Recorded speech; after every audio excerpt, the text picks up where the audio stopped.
I really want to share with you how we have water off the grid because I think it's going to be really useful for some of you. And for those of you who aren't off the grid yet, it might give you some products that you can have on hand or on backup, really, just in case you're in a shit hits the fan scenario.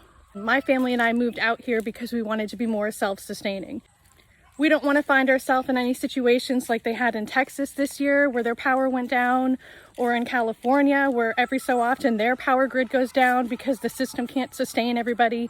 We wanted to create systems where we could take care of ourselves, our own power, our own food, and our own livelihood in general. So without further ado, this is how we have running hot water off the grid. This is our well pump. It goes right down to the aquifer, so our water is really beautiful and crystal clear. We're very fortunate for that. It's hooked up to a 2-inch pipe. And that hose right there is what I use to fill all my chicken house waterers. And then we have a couple various, I guess, 500-gallon black tanks throughout the property. And I'll haul them back here on a trailer, and I'll use this hose to fill them before we bring them where they need to go.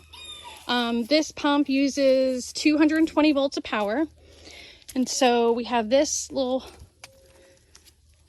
power, whatever you call it, hooked up.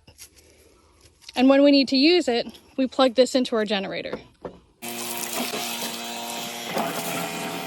We use these Predator generators because we can get them from Harbor Freight, and we can buy a replacement warranty and they'll exchange them as long as you get all the gas out of it and oil out of it with no questions asked. As a side note, these Predator inverter generators are pretty good too. They only need like 3 gallons of gas and they run for probably about 12 hours on those 3 gallons, and they are pretty quiet. If we were ever actually in a shit hits the fan scenario, we always remember that it's easier to carry a gallon of bleach than try to haul all the water that you need to sustain yourself. It takes about 6 to 8 drops of bleach to purify 1 gallon of water. We have them painted black to keep the sun out and prevent algae from growing. This pipe right here is underground and it goes all the way over to our house. This is a C-Flow 24-volt self-priming pump. It's hooked up to our solar power, and this is what pumps the water from those black tanks over to our house. This tankless hot water heater heats our water in the house. It ignites via battery power, and it heats using propane.